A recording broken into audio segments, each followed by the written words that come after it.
Hey everybody, Jimmy here. Really happy to be talking with Tina Donati today. She's the content and partner marketing lead at Alloy. Tina, how are you? I'm good. Thanks so much for having me today. Yeah, we've never met before, so we're breaking ground and there's a lot to cover here. Would you mind just introducing yourself? Can you tell us a little bit about yourself, the work you do, and some of your background? Yeah, of course. So I went to school for social work thinking I wanted to be a therapist. Realized I loved writing fairly quickly, so I started focusing on just writing classes, which brought me to do a master's degree in journalism and communications. So it was doing both combined into one program, which was awesome. I knew right away, though, that I wanted to get into content marketing, even though it wasn't necessarily a huge thing. Like there wasn't really a name for it at that time. I just knew I wanted to do writing. It was fairly new. And so I actually didn't know that roles existed. I just knew I wanted to write and I knew I wanted to do marketing because writing for the news just sounded so boring to me at the time. So I looked for marketing roles right away, which led me to getting into the e-commerce tech space, which ended up being a perfect fit because I'm a self-proclaimed shopaholic, so I love this space and I get to do content marketing in it. So it's been perfect for me. That's awesome. So, and today you're at Alloy, Alloy Automation, although I think you shortened it to Alloy now.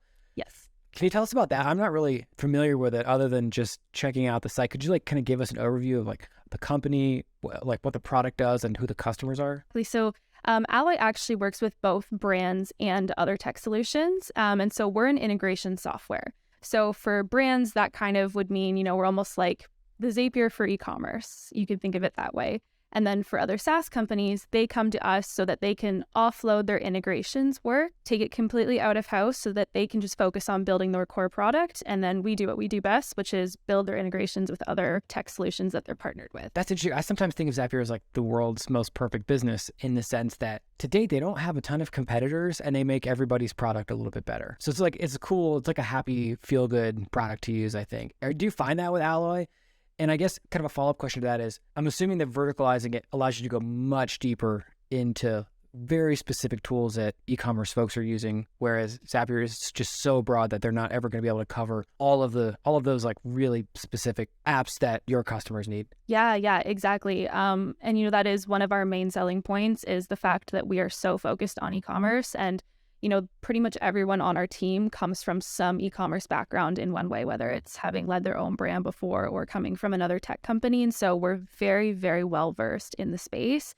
And I think that just also allows people to trust us a little bit more too, to say we can also help recommend who you should be integrating with, or we've been through the process of building integrations before, which is such a tedious and can be a super frustrating part of any SaaS company. And so knowing that we have a group of experts on this space and we're focused specifically on this space just helps people trust us a little bit more because, similar to Zapier, on the SaaS side, there's other tools that we're competitive with as well, but they don't focus on e-commerce alone. And so everything that we can provide really is solutions for these businesses in this space. Okay, I'm understanding your title better now because there's content and partner. I assume there's a hybrid thing there too, right? Where I'll stop going on about Zapier, but their content story is sort of famous nowadays, right? There's so many possible ways to mix and match all the different apps. They did this programmatic SEO thing, then along the way built this really strong editorial arm to bring in more customers. Are you following a similar playbook I guess maybe more broadly, how do you think about the distinctions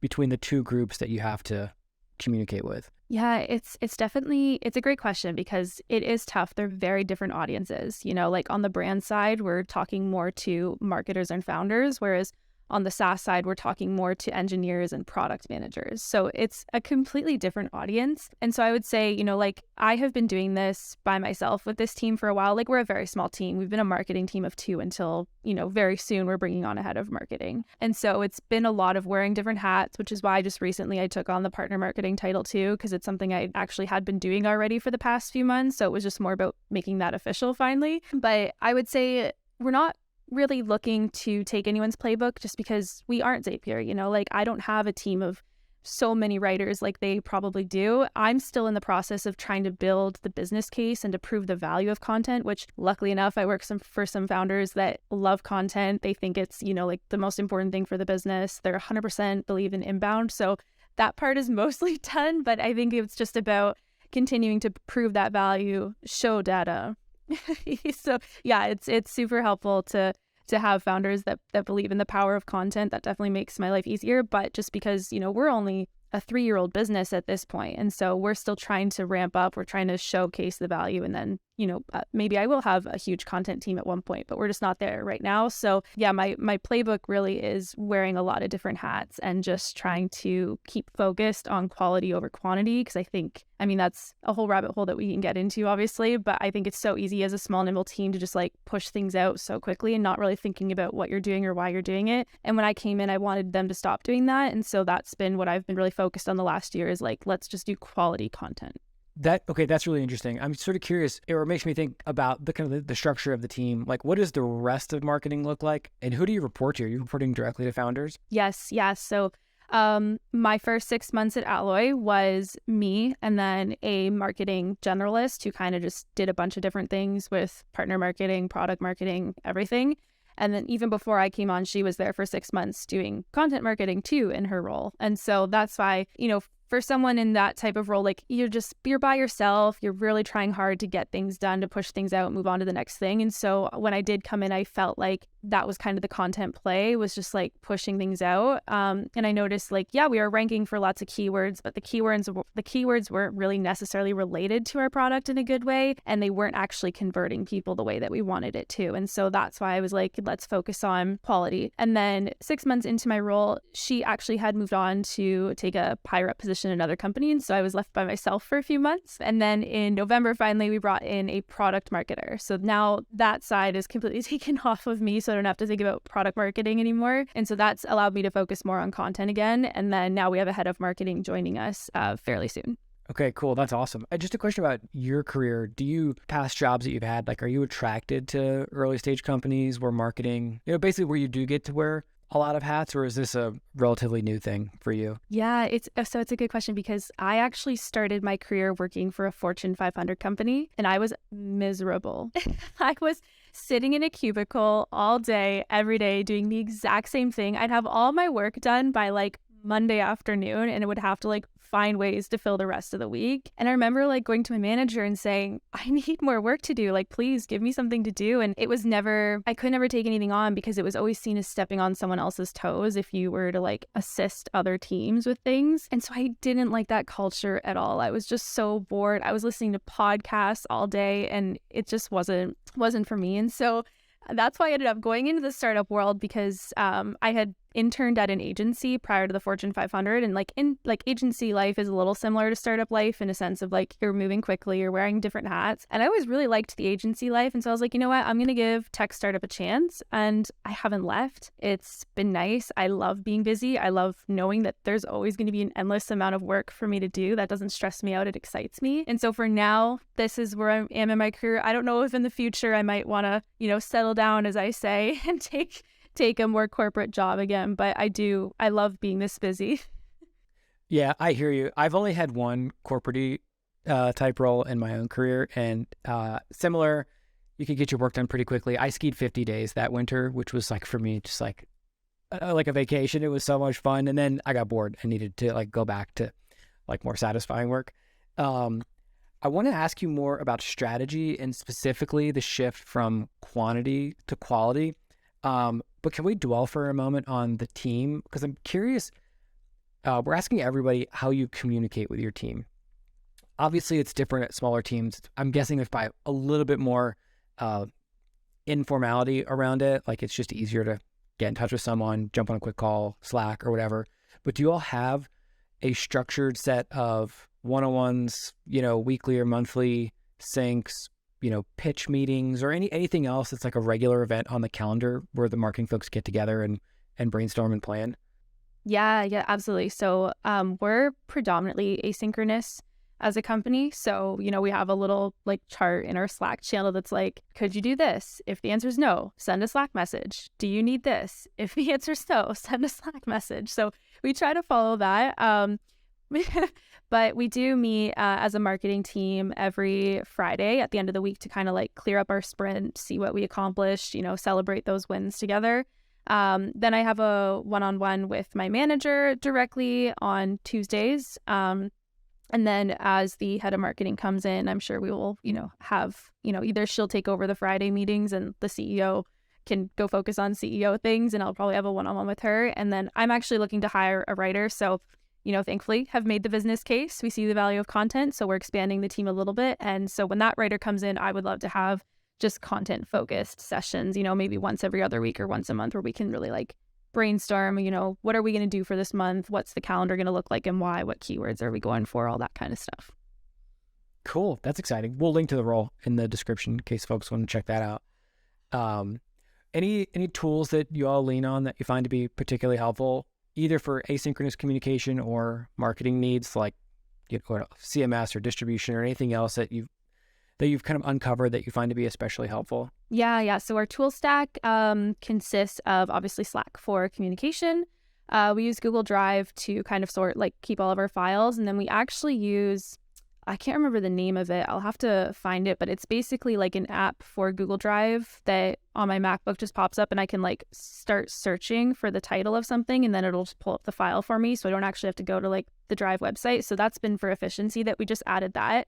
We use Notion for like our company source of truth. So kind of like the internal Wikipedia of everything about Alloy that you need to know is in Notion. And then I'm trying to think, I guess like on the content side, I use SEMrush for, topic research, keyword research.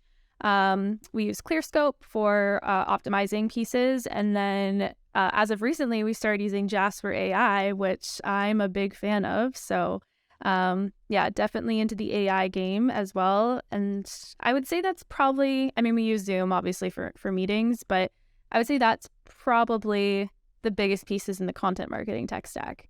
That's cool. Can we talk about Jasper for a second? Are you able to share any of the use cases you found for it? Like I'm finding that most people they want to use an AI generative tool and they get it, they get how it works, but I think a lot of folks are having trouble finding practical applications for them. Yes, I am a big AI supporter. If you haven't been following me on Twitter or LinkedIn, you won't know that, but I talk about AI all the time. I think it's great, and I'll just share this tidbit because I think there's a lot of fear around AI right now. I see schools pushing back on allowing students to use it. I see people writing about how it's taking over. I don't believe any of those things. And one reason supporting that is I was talking to one of my freelance clients and the two of us just like getting in the rabbit hole of talking shop. And we brought up AI and he said, he's a CEO, and he said, even if AI got so good that it could write things start to finish and I wouldn't have to worry about it, I still don't have the time to manage our content. I still need content hires to be able to manage these tools, still come up with the topics, still manage the calendars, manage the freelancers. He's like, I'll never have time to do that. And so like these roles aren't going away. And I was like, that's a really good point. Like people, just because you can have a tool that could maybe do it all for you doesn't mean the tool itself doesn't need to be managed. So I wouldn't worry. I see AI as an efficiency tool over anything. What are some of the ways that you're using AI in your day-to-day work at Alloy? Yeah, so a couple different ways. Like I said, it's mostly for efficiency, and it's definitely not for writing an article start to finish. Please don't just use it for that. As a writer, I like to use AI to curate topics. So whether you're using a paid tool or a free tool, they'll all do this, where you could literally just type in give me some subcategories on this topic, and it'll throw back tons of SEO friendly ideas at you.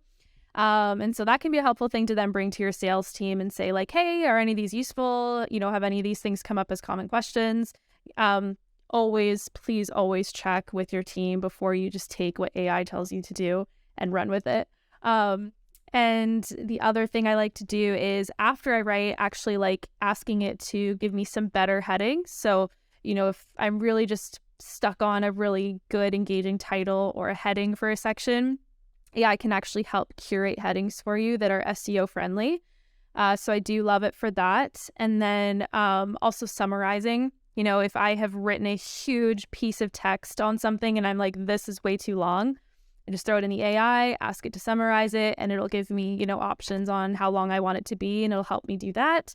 So it's for efficiency there. And then this is probably my favorite use case, but there's parts of articles that you just have to write for, sometimes it's SEO purposes or sometimes it's for flow, where it's kind of I call them definition sections. So it'll be what is X, or even little, tiny intros to certain sections. I hate writing those parts of articles because they just feel so like redundant to me, like not exciting. I love adding like the story and the unique angles to articles. And so like these like must-have parts are just so like frustrating for me to have to do. And so I actually use AI to like curate those parts of articles too, just to like get them done out of the way. And then I'll go in and like kind of add my own spice or flavor to those sections after, so that it, still reads well, and making sure it's factually correct and all of that, because we've all seen AI spit back some incorrect information. So, always fact check things. But I would say those are probably the ways I use it the most. And it has definitely helped me with just being more efficient with research, with, drafting certain sections that are not necessarily exciting for me to do, and just speeding up the process. I love that. I am curious, actually, that reminded me, I wanted to ask you about, you're bringing on a writer. To date, where has the writing, quote unquote, muscle come from? Like, are you writing yourself? Do you have freelancers, agencies, contractors, other people helping you out? Yeah. So it's been completely me. And this is what I'm used to in all of my previous roles as well, because I don't feel like I have found an agency that I would fully trust, especially when you're working at a tool like Alloy that's like so highly technical. Like I feel like you really do need to understand the product very, very well. And only a full-time writer would really be able to do that well. Like we could use freelancers for some top of funnel stuff, but with the more product focused articles, like we really do need someone that's here full-time in-house, understanding and actually using the tool every day. And so I have dabbled with freelancers in the past too, with some of my past roles, and that's great. But yeah, we definitely just needed a full-time hire for this position, because we really are ramping up with writing, and AI is just going to help us be more efficient. And I can jump into some of the use cases that I do use it for, but it has helped me sped up the process of not just the article creation, but like the planning behind it as well. Yeah, that's awesome. I would love to dive in a little bit on the technical aspect of the product. I mentioned to you before we started recording that Superpath runs this marketplace. The primary reason that people reach out to us for help is because they're struggling to find a writer with a deep enough subject matter expertise to write about whatever their thing is. And often it's some level of technicality. Like the writer doesn't need to be able to write code snippets, but they do need to be able to ask the right questions in an interview. They need to be able to write in a way that, doesn't like sort of give them away as a non-technical person to a reader who hopefully is a technical person. How have you personally approached that? I'm wondering, I guess, is it just brute force? Like, do you just have to get in there and just like really embrace the product and the technicality of it in order to get over that subject matter expertise hump? Yes. Yeah.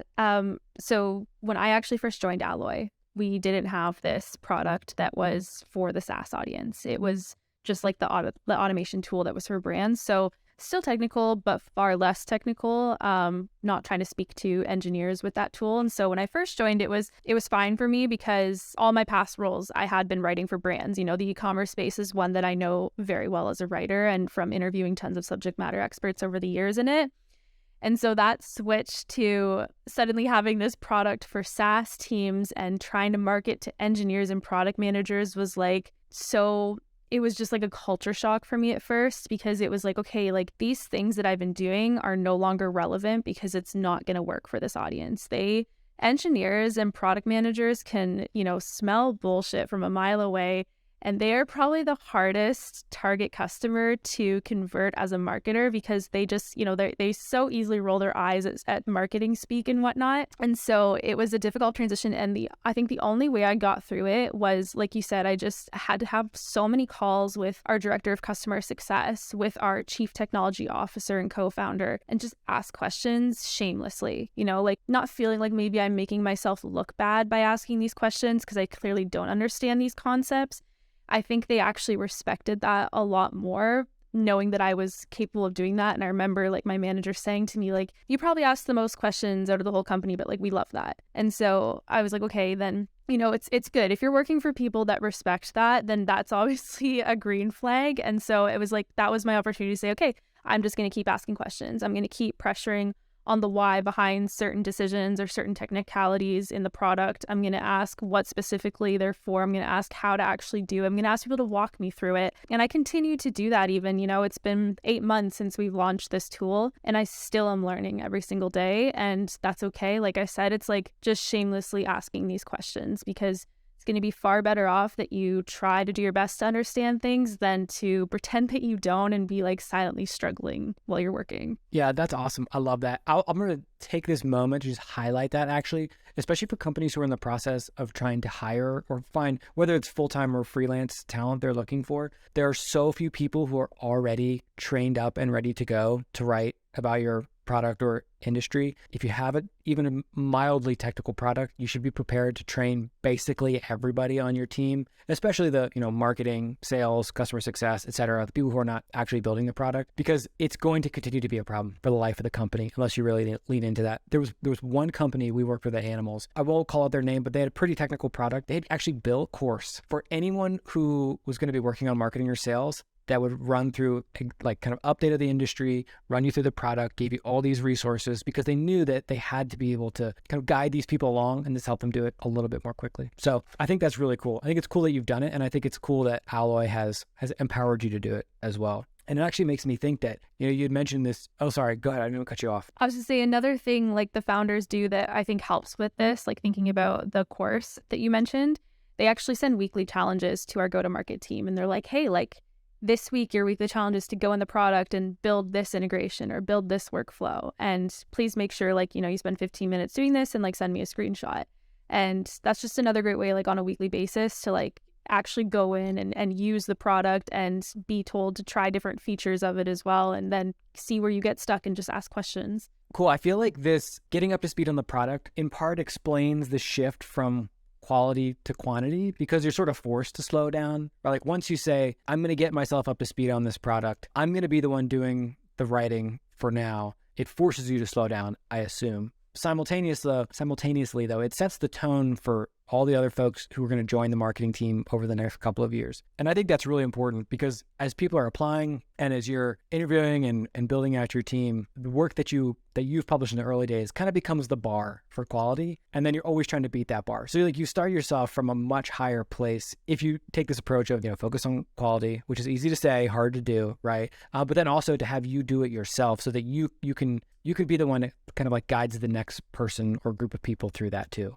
Yeah, for sure. I 100% agree with that. And, like I said, it's like I was able to bring the data to my manager and say, like, we've been publishing this many times a week before I joined, they were using like kind of like a freelance tool that it was super cheap and the quality was not good. And like, I even said, I was like, I'm spending more time editing these pieces than we are actually like getting worth out of using this tool to write them. And, I was able to bring the data, like I said, to say like all these keywords are very random and no one's actually converting from these pieces. So like, let's slow down and just see what happens. And it was just watching over the next 6 to 8 months to say, okay, like look what's happened as we've slowed down. Look at these keywords that we're now ranking for. Look at the conversions we're seeing from people landing on a blog to like installing a gated piece of content, things like that. And so, yeah, it's easy, I think, if you can actually make sure you're bringing data to the table to show. But then, yeah, like you said, I want people that come in the future that I'm going to be managing to look at this content and say, okay, like this is what I need to be doing. This is the level that I need to be executing at. And I think that's just going to be really important for Alloy's brand long term as well, just to, not be seen as a source of content that you can already find on the first page of Google with all the other 10 listed pages, but actually having really unique angles to every article, actually having subject matter expertise from our team, but also people that we're interviewing in the industry, and really bringing to the table something that you haven't actually learned before from all the other articles ranking on that topic. Yeah, that's cool. I'm curious about cadence. How often do you publish content, and has that changed? And the reason I ask that is because I feel like that's the starting point. Like if you're going from publishing every day and then you go to publishing once a week, suddenly you're like, oh, I have time now. I can make this article good because I don't have to rush to get it out the door. Yeah. With the tool, when I first joined, they were doing 2 articles a week. And again, this is one person that was managing this, as well as partner marketing and partnerships and product marketing and social media. So like even 2 a week for them was kind of incredible. Since I have joined now, it's trying to publish at least once a week, but sometimes, still me by myself. So priorities do end up shifting if I have, a partner marketing thing that I need to focus on instead, or if I'm working on a huge white paper that I need to release in the next 2 weeks. So I try to do once per week, but sometimes it can end up being every other week. Yeah, curious about white papers because that makes me think of other content types. What types of content are you working on? Obviously, I'm sure blog content, some gated assets, anything else? Yes, anything that involves words.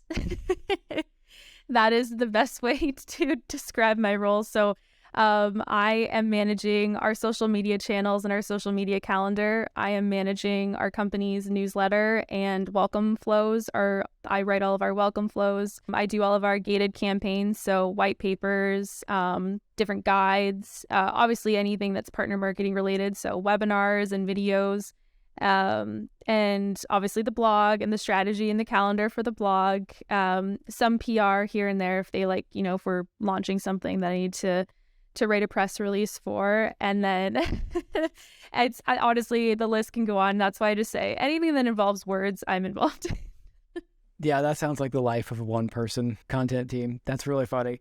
It's exciting though too. Like I feel you, like I would so much rather have all that stuff on my plate than not enough. What about, so you mentioned data too. I wanted to touch back on that. Have you settled on a handful of metrics that you report on? I'm always curious, like different teams end up kind of landing on a different set of numbers that they feel like roughly indicate the success of the content. And I say roughly because it's like these things are so imperfect. Everyone, I feel like, has to just like be okay with agreeing on, one or two numbers. Like if these go up, like we're probably doing the right things. Have you found a couple of numbers that you all feel good about? And do you have a formal process for reporting on them? Or is the team small enough that it can just kind of happen in your existing meetings or async communication? Yeah, it's a great question because, like, in all honesty, data is an endless battle. And I think you'll probably hear this from so many content marketers, because I think that this is probably the hardest part of our job, is the data part. And so for us, we have a lot of work to do with cleaning up our data. We use HubSpot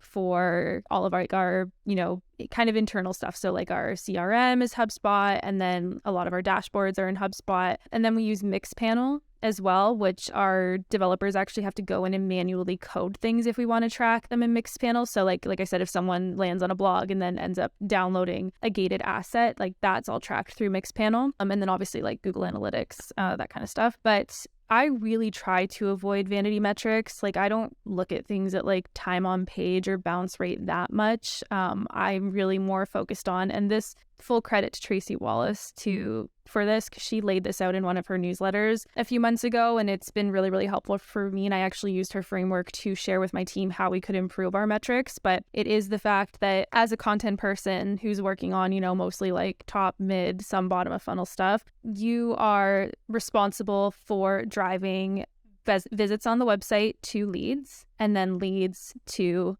MQLs. And then one more that I'll tack on for myself, because this is different at every team, is actually getting those MQLs to book a demo is also where my content comes in. So those are the main things that we are looking at and the main things that we are tracking in HubSpot. We can get nitty gritty, like I said, in Mixpanel to see, blog to gated asset download, blog to demo install, which I do like looking at those things. And obviously looking at like heat maps and whatnot to see how far people are going down on a page. All right, let's stick a gated asset there, see if they download before they drop off. That kind of stuff is helpful. But for the most part, I am looking at those three metrics. I'm looking at lead, MQL, and demo conversions. That's really interesting. I am curious about the MQL to demo piece of that in particular. Does Alloy have a sales team? Do you work with them? Like, do you have any, is the team small enough that you can just like kind of quote unquote bump into some sales folks in Slack and, collaborate a little bit? Or do you have like any sort of scheduled time to kind of understand like what's happening on calls? How can we kind of take those insights and then package them into content and create resources for them?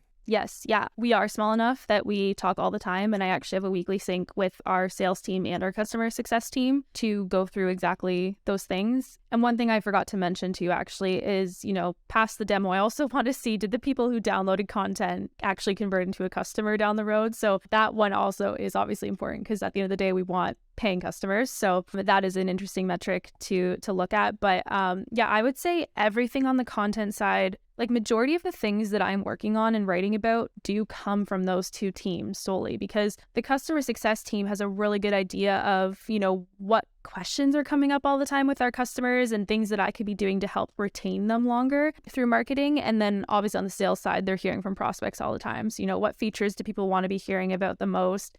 what pain points are they actually experiencing daily in their lives that we can make sure we're talking about more in the things we're writing about. Yeah, I would say like majority of my ideas actually come directly from those two teams. I love that. That's awesome. That's awesome. Just such like a nice, like holistic way to think about content marketing. I'm curious, are you able to tease any of the stuff that you're thinking about over the next, say, 6 months or so? Like, especially like as there sounds like there's a marketing leader coming on, you're bringing on someone to your team too, like to kind of have like a vision for like how the content and partner marketing is going to evolve over the next couple months? Yes, super exciting. So I think for now, partner marketing will stick with me. I know we want to bring on a partnerships person to come in and actually like be the person managing the relationships with partners, doing the lunch and learns, all of that. And then I'll focus more on the content around partner marketing opportunities. I think my vision is, I want to bring on this content person and I want to start scaling content back up again. Like it has been difficult for me to try and manage everything as one person. And I want to make sure we're getting blogs out on a weekly basis, if not twice. Like I would love to get back to that point with actually producing quality content though.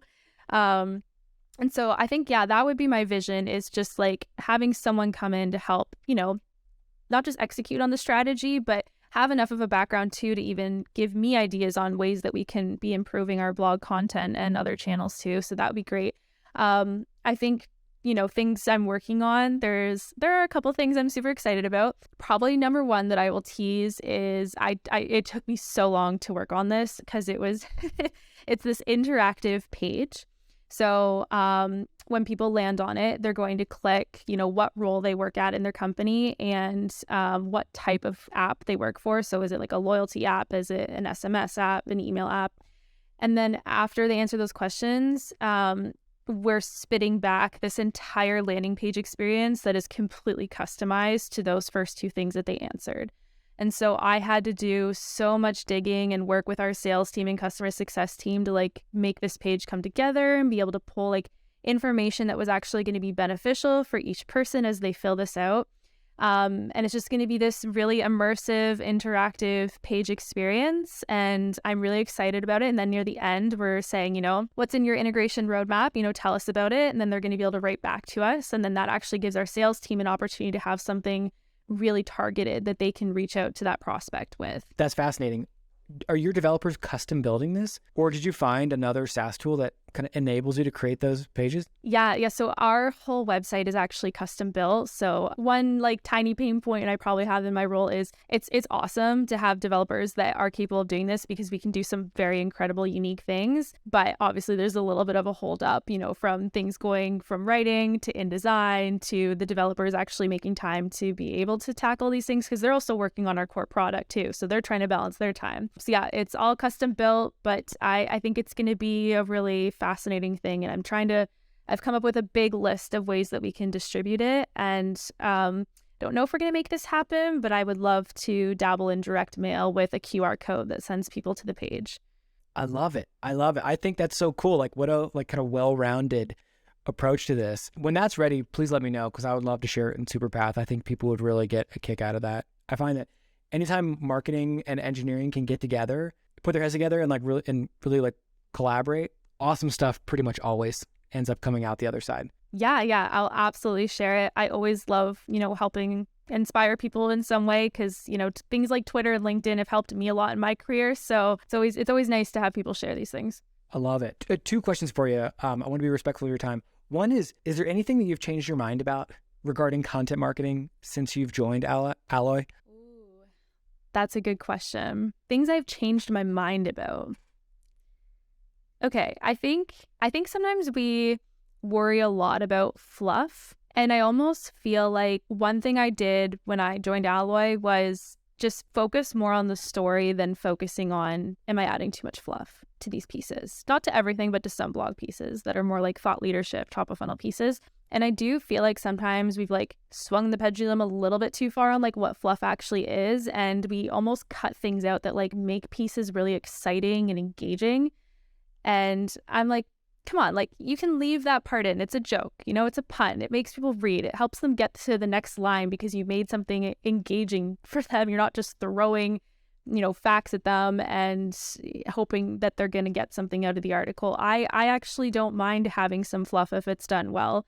And so I think that's something that, when I came to Alloy, it was like, I'm going to dabble in this a little bit. And for a lot of the top of funnel storytelling pieces, it's like, I'm going to add a pun in here. I'm going to maybe add a line that, is extra context on this, or I'm going to add a bit of storytelling in this part that, maybe isn't necessarily needed, but it just helps keep the reader engaged from top to bottom. And so that's one thing I will say is sometimes I feel like we worry a little bit too much about fluff without actually understanding what fluff really is. That's actually so interesting. I haven't really thought of it in that same way, but Sierra, our content manager, and I, just 2 days ago, we're having a kind of similar conversation because we're going to be opening up the Superpath blog for contributions.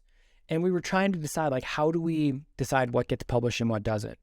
Because it's just going to be really difficult we're not going to adhere to style guidelines because we're going to have contributors from, lots of different backgrounds or whatever. So, the kind of framework that we were kind of honing in on was let people tell an interesting story in their own words. Like, we're not going to nitpick what the words are.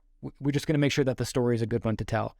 We're hoping that will make our life a lot easier.